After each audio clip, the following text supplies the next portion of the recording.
තෙරුවන් සරණයි. සංජීව මහත්තයා මම කතා කරන්න පුළුවන්ද? ඔව් කවුද මේ?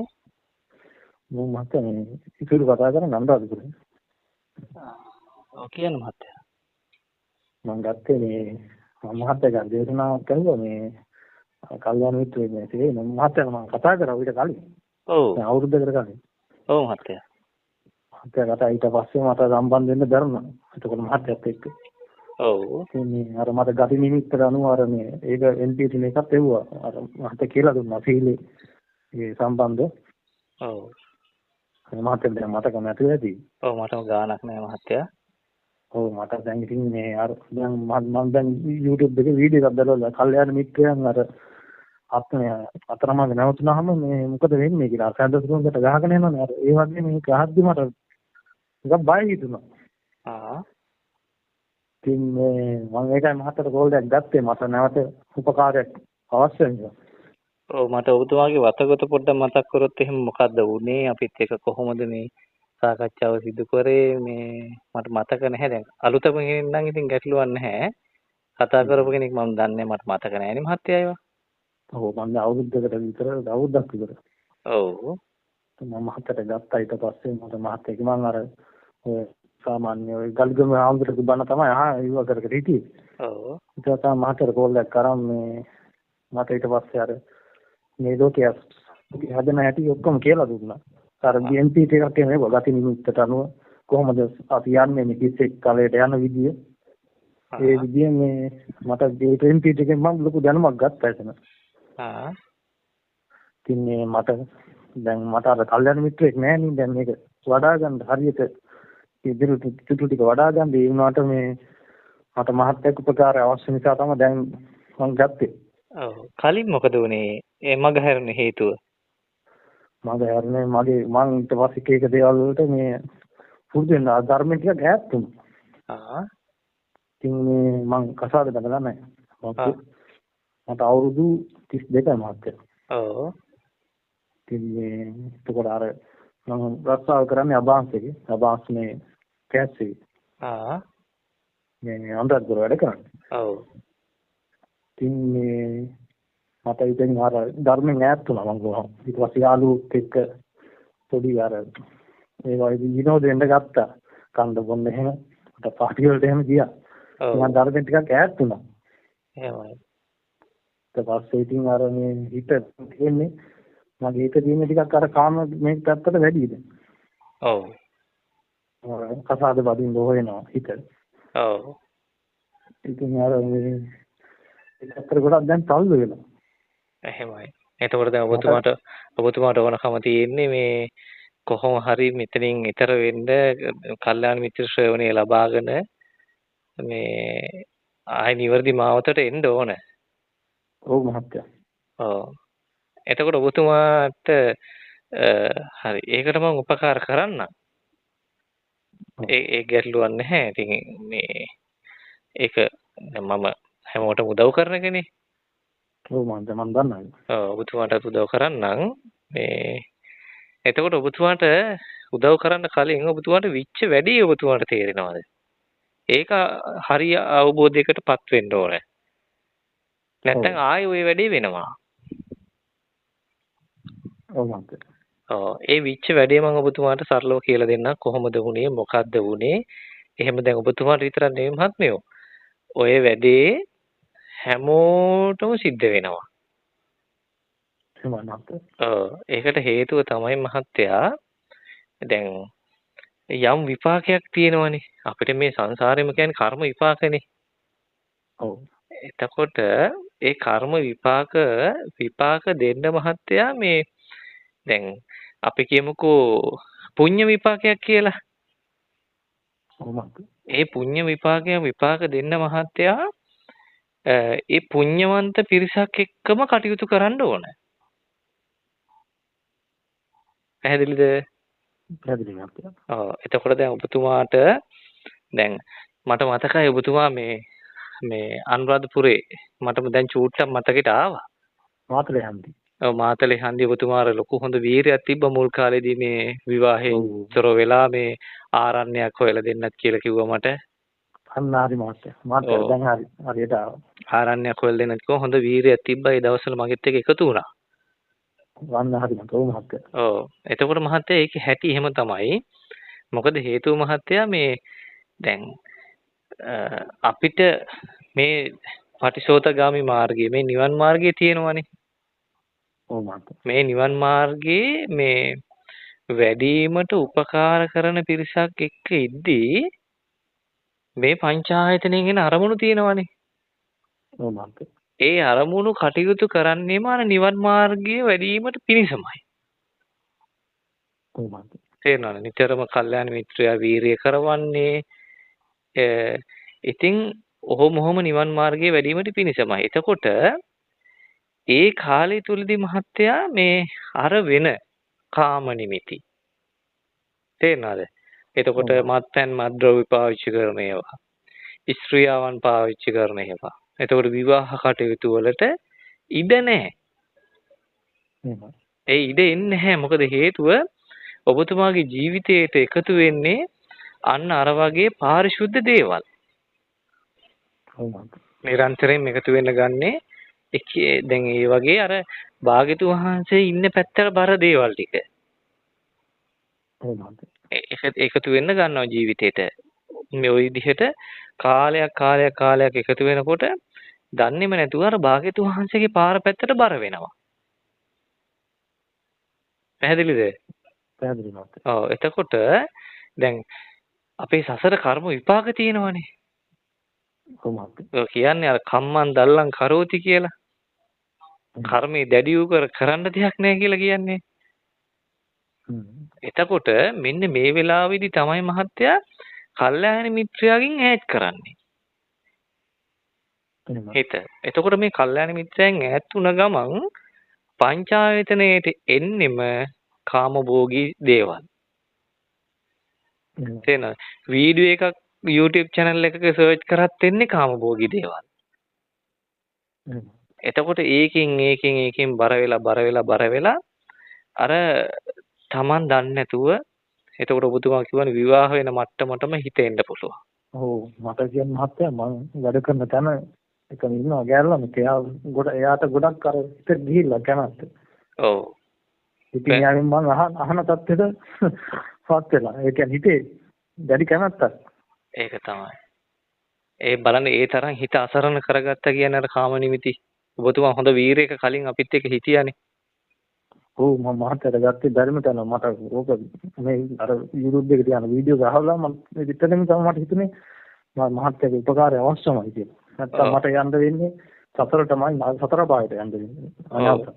ආයේ තේරුම් නැහැ මහත්තයා ඕවා පස්සේ වැඳ ගිහින්. ඒ කාම නිමිති අපි දැන් මේ අපි මහත්තයා සක්විති රජ වෙලා ඉඳලා මේ ඇතහැරලා ආපු මිනිස්සුනේ.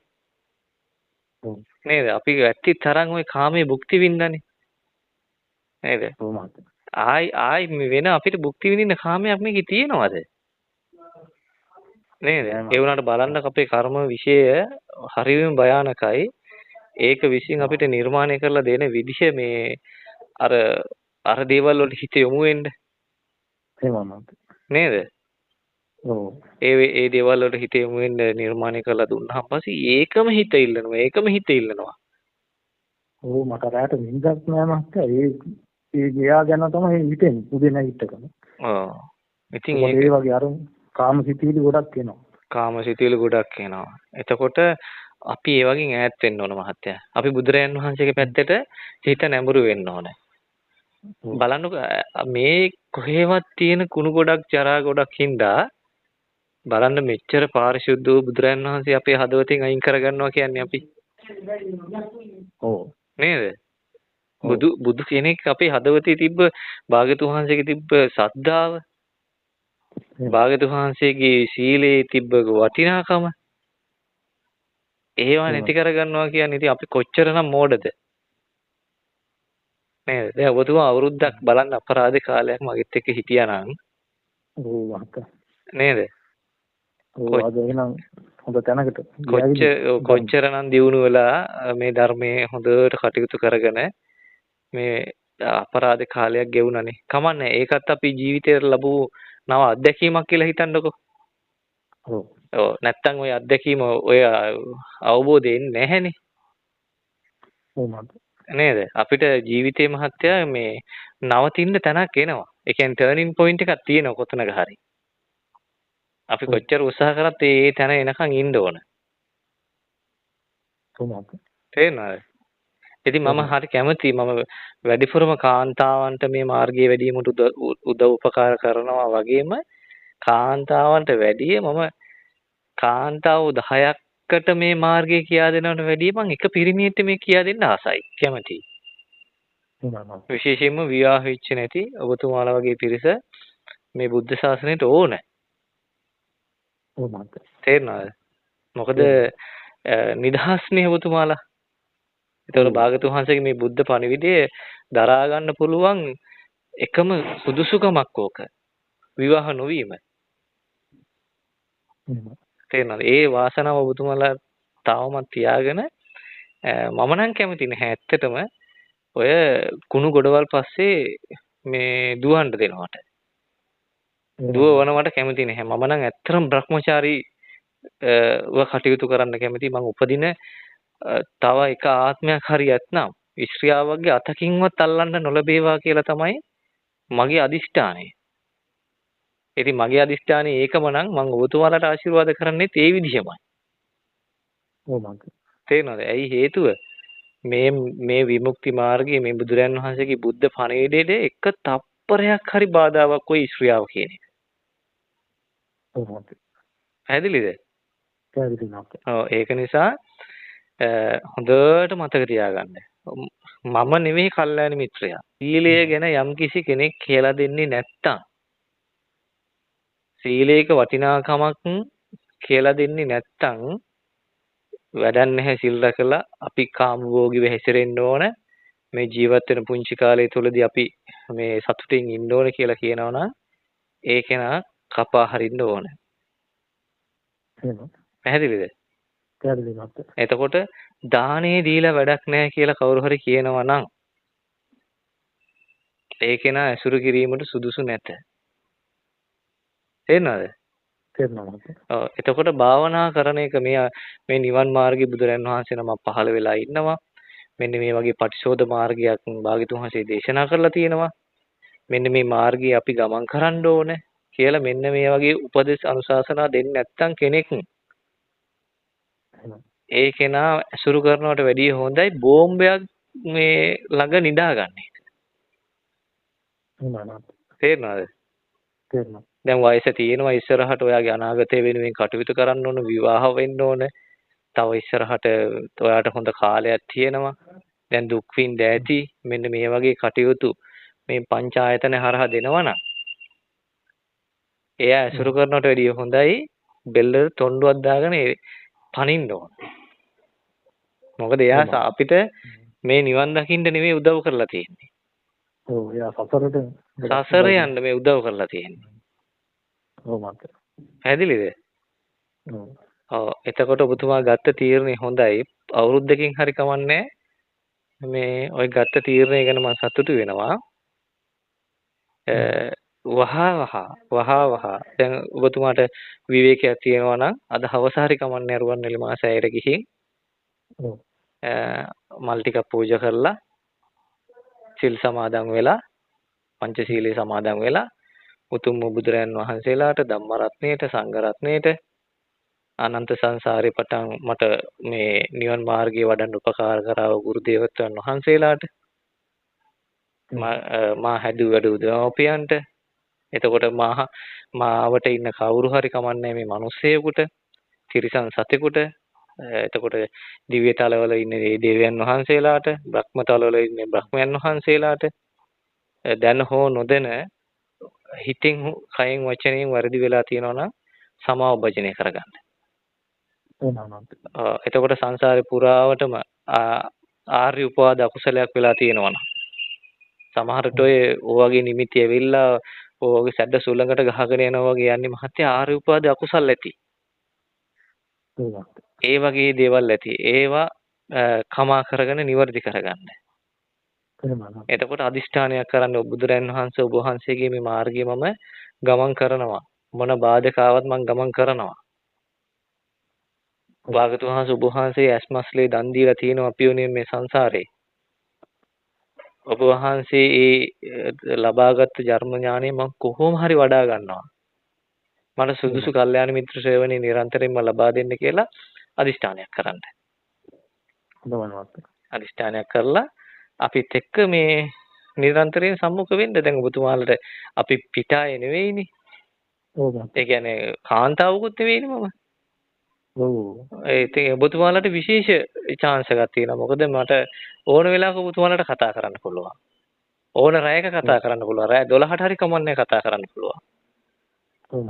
නේද? ඒක කාන්තාවකට කරන්න බෑනේ. ඒ හින්දා මේ අපිත් එක්ක නිරන්තරයෙන් සම්මුඛ වෙන්න. එතකොට අපේ ලොකු ස්වාමීන් වහන්සේලා ඉන්නවා. එතකොට අපිට පුළුවන් සීමාවක් තුළ මේ ධර්මය අපි කියා දීලා අපි ලොකු ස්වාමීන් වහන්සේලාත් එක්ක සම්බන්ධ කරවලා ඉදි වෙන්න ඕන කියලා එකක්ම නැහැ. අපිට හැකිය ආකාරයක මේ ධර්ම මාර්ගය ඉදිරියට යන්න. තේරෙනවද? ඕක මහත්තයා මෙහෙම ඇත්තටම මේ මිනිස්සුන්ට මහත්තයා දැන් ඔබතුමාට මොකක් හරි පෙර පිනකට ඔබතුමාට මේක අහම්බෙන් හරි ඇහිලා ගත්තා. සමහර මිනිස්සුන්ට මහත්තයා ඕවට බැඳිලා මේ ඔහොම ගිහින් ඉවරලා දරුවෝ හැදිලා එතකොට ඒ කර්ම විපාක දෙනකොට තමයි තේරෙන්නේ අනේ අපොයි මං කරගත්ත මෝඩකම කියලා. නේද? දැන් මේ තව සමහරු ඉන්නවා අපිත් එක්ක හොඳට අවුරුදු 4-5 හිටපු මේ අම්මලා ඉන්න මේ අවුරුදු 48ක 49ක අම්මා කෙනෙක් ඉන්නවා. දැන් මේ විවාහ වෙන්න හොයනවා. තේරෙනවද? මට ආරංචි විවාහ වෙන්න ඕන. දැන් අපිත් එක්ක ඉද්දි මහත්තයා ඒ විපාකෙ එන්නේ නැහැ. මොකද අපි මේ විපාකෙට එන්න දෙන්නේ නැහනේ. කල්‍යාණ මිත්‍යාෙන් දුරස් වුණාම මේ ඒක ඇයි මහත්තයා? ඇයි එතකොට යා ඇසුරු කරන්නේ මහත්තයා අර කාමභෝගී පිරිසත් එක්කනේ. එතකොට අර නිමිති එන්න ගන්නවා. දැන් විවාහ වෙන්න හොයනවා. අනේ මං කල්පනා කරා මේ ගිනි ගොඩකට පැන්නා නම් ඊට වැඩිය හොඳයි. පිච්චිලා මැරිලා ඉවරයි ඒක. පැහැදිලිද? පැහැදිලි. ඔව් ඉතින් බලන්න එතකොට බලන්න ඒ මනස ඒ තරම් දුස්චරිත වෙන්න ඒ තරම් මානසික මට්ටම බෙලහීනතාවයකටපත් වෙන්න වෙනස් වෙනවා විකෘති වෙනවා කියන්නේ කොච්චර සමාජයෙන් අර පංචායතන හරහා මේ අරමුණු දෙනවද? නේද? ඔබතුමාටත් ඒ අත්දැකීම ඇතිනේ. ඔව් මම විශාල විදිහට බට ගහලා උතරේ. මම ඉතින් අර මම පොඩ්ඩක් දහම දන්නවා ඉතින් මේක පොඩ්ඩක් වැරදි කියලා මට තේරෙනවා. ඔව්. එනවාට මේ අර ඒවට අහු වෙනවා ගිහිල්ලා. වැරදි කියලාත් දන්නවා. දන්නවා. ඒ හැටි මහත්තයාගේ ඒ ඇතුලේ කෙලෙසේ බලවත්නේ. ඔව්. කර්මයේ විපාකත් බලවත්නේ. එතකොට අහු වෙනවා. ඉතින් සෝතාපන්න ආරයන් වහන්සේලාත් අහු වෙන්න ඉඩ කඩ තියෙන එකේ පුතජන අපි කවර කතාවද නේද? එහෙනම් අපේ ඒක නම් ඇත්ත. නේද? ඔව් අපි ගැන කවර කතාවද? අපි කොහොමවත් ඉතින් අර අහු වෙනවා ටක් ගාලේ. අහු වෙන්න දෙයක් නැහැ මහත්තයා. පංච ආයතනෙට අහු වෙලාම ඉන්නේ. අර කොහොල්ල බබා වගේ. ඔව් මහත්තයා. ඇහැ රූපය විඥාණයට අහු වෙලාමයි ඉන්නේ. ඔව්. ඉතින් අය අහු වෙන්න දෙයක් ඇත්තෙම නැහැ. ඉතින් ආයි ගැලවෙන එක තමයි හොයාගන්න තියෙන්නේ. ඔව් ගැලවීමේ මාර්ගය තමයි එතනින් හොයාගන්න තියෙනවා. හොයාගන්න තියෙන්නේ. ඔව්. ඒක නිසා මේ බොහොම හොඳයි පහු කාලීනව හරි ඔබතුමාට ඒක තේරුණ එක. මොකද මට ඔබතුමා අර ගැලවෙලා යනවා තේරුණා. ඒ ගැලවෙලා යනකොට තේරෙනකොට මහත්තයා අර අපි ගැලවෙලා යනවා තේරෙනකොට අර එවලේ අපි අල්ල ගන්න හදන එකත් ඒ කියන්නේ ඒක ඥානවන්තකමක් නෙවෙයි. ඔව්. මොකද ඒක තේරුමක් නෑ. ඒ කෙනාට ඒ කියන්නේ කෙනෙක් යනවා කියන්නේ මේ කෙනා ඒ දෘෂ්ටියකනේ ඉන්නේ. ඔව්. එතකොට ඒ කෙනාට ඒ දෘෂ්ටියට යන්න දෙන්න ඕනේ. ගිහින් හැප්පුණාන් පස්සේ තමයි ඒකේ විපාකේ එන්නේ. ඔව්. එතකොට තමයි ඒක මේ මෙන්න මේ අනතුරට නේදපත් උනේ කියලා අපි නිවැරදි කරලා දෙන්නේ. ඔව්.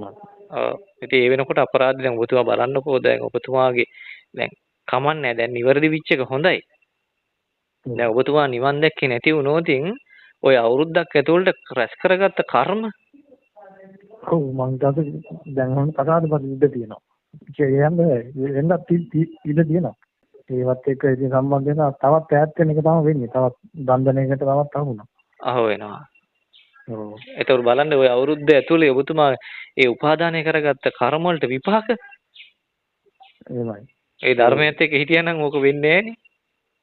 ඔව් මහත්තයා අර කල්‍යාණ මිත්‍ර ඈත් වෙන ගමන් ආයේ සසරටම ඇදීගෙන යනවා. ඇදීගෙන යනවා.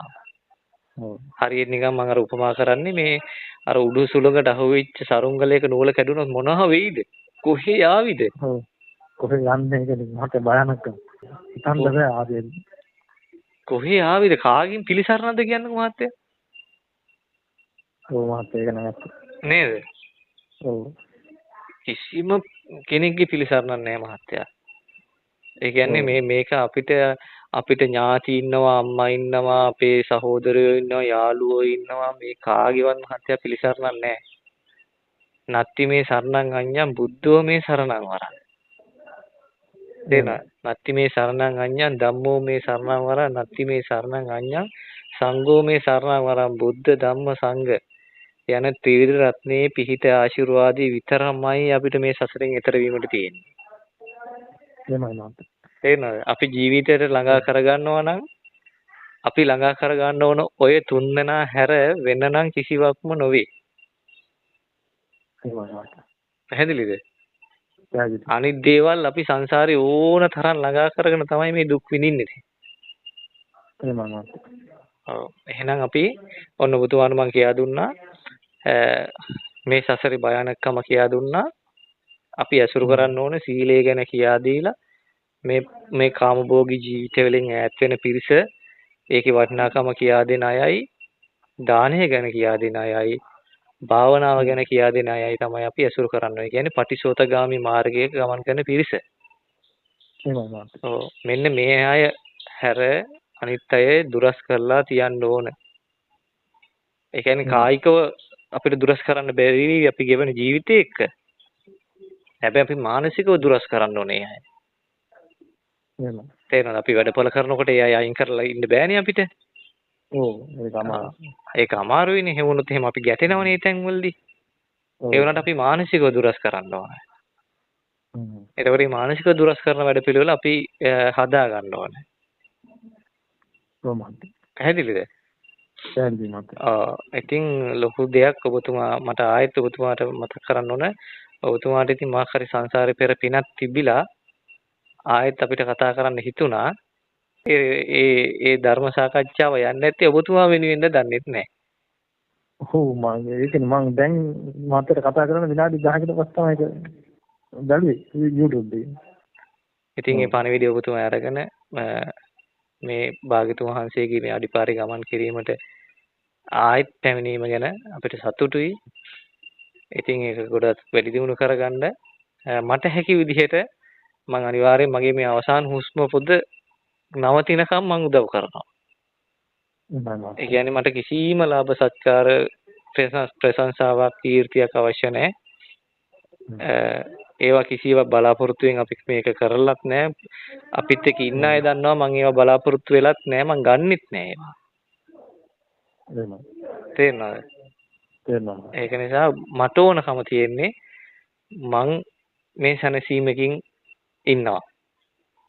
ඉතින් මට මොන ගැටලුව ආවත් මට කායික අපහසුතාවක් ආවත් මොනවා ආවත් මම මේ සැනසීමේ භුක්ති විඳින බුදුරන් වහන්සේගේ ධර්මය නිසා. මට ඕනකම තියෙන්නේ ඒ සැනසීම ඔය හදවතෙත් පැල කරන්න විතරයි.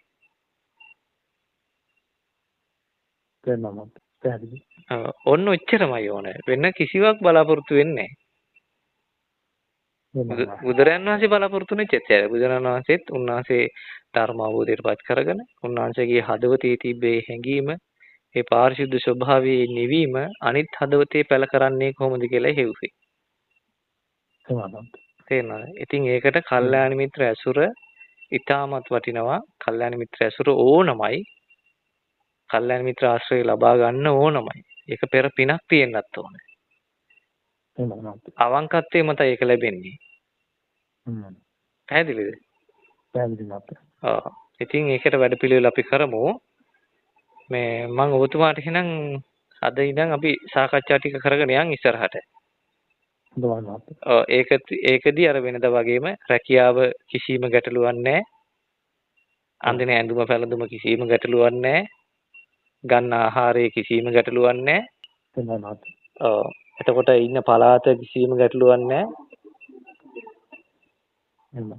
අවශ්‍යතාවය තියෙන්නේ කල්යාණ මිත්‍ර සේවනයේ ලැබීම පමණයි. කොහොමද? තේරෙනවද? තේරෙනවා. කමන්නේ අපේ ජීවිතේ ලැබෙන අත්දැකීම් මහත්ය ඒක ගන්න මේ ජීවිතේට පන්නරයක් විදිහට. කොහොමද? ඒක අරගෙන අපි ඉස්සරහට යනවා. ඒකට ගොඩක් පින් මහත්තයා මේ අදහස් ටික දීලා මම උතරින් කරවා ගත්තේ ගැන. ඇත්තටම. නෑ කමන්නේ. ගොඩක් පින්. ඔබතුමාගේ ඔළුවේ තිබ්බ බරහක් නිදහස් වුණානේ. ඔව් මට දැන් අර මා සහනයක් දෙන්න. ඒ කියපු වචන ටිකට ඒ ටික. ඒක තමයි. ඇත්තටම හිත නිදහස් වුණා වගේ දැන්. ඒක තමයි. බය වෙන්න එපා. දැන් ඔක්කොම අමතක කරලා දාලා ඒ ඔක්කොම සිදු වෙලා ඉවරයි දැන්. දැන් අපි අලුත් ජීවිතයකට ආවා වගේ අපි මේ කටයුතු කරගමු. හොඳයි මහත්තයා. හොඳයි. එහෙනම් මම දැන්ට නවතින්නම්. ඔබතුමා අනිවාර්යෙන් මට අර මැසේජ් එක දාන්න. ඊට පස්සේ මට කෝල් එකක් ගන්න. හොඳයි. හොඳයි. හරි මම ඔබතුමාට ආශිර්වාද කරනවා. මේ ගෝරතර භයානක සංසාරයෙන් මිදෙන්න, කල්යාණ මිත්‍ර සේවනයේ නිරන්තරයෙන්ම ලැබෙන්න, කල්යාණ මිත්‍රයන්ගේ විශේෂ අනුකම්පාව නිරන්තරයෙන්ම ලැබෙන්න කියලා ආශිර්වාද කරනවා මහත්තයා. සාදු සාදු මහත්තයාට එසේම මේ මාර්ගය පූර්ණ කරන්න ලැබේ වයිකන් සාදු සාදු. ආතරුවන් සරණයි මහත්තයා. තෙරුවන් සරණයි.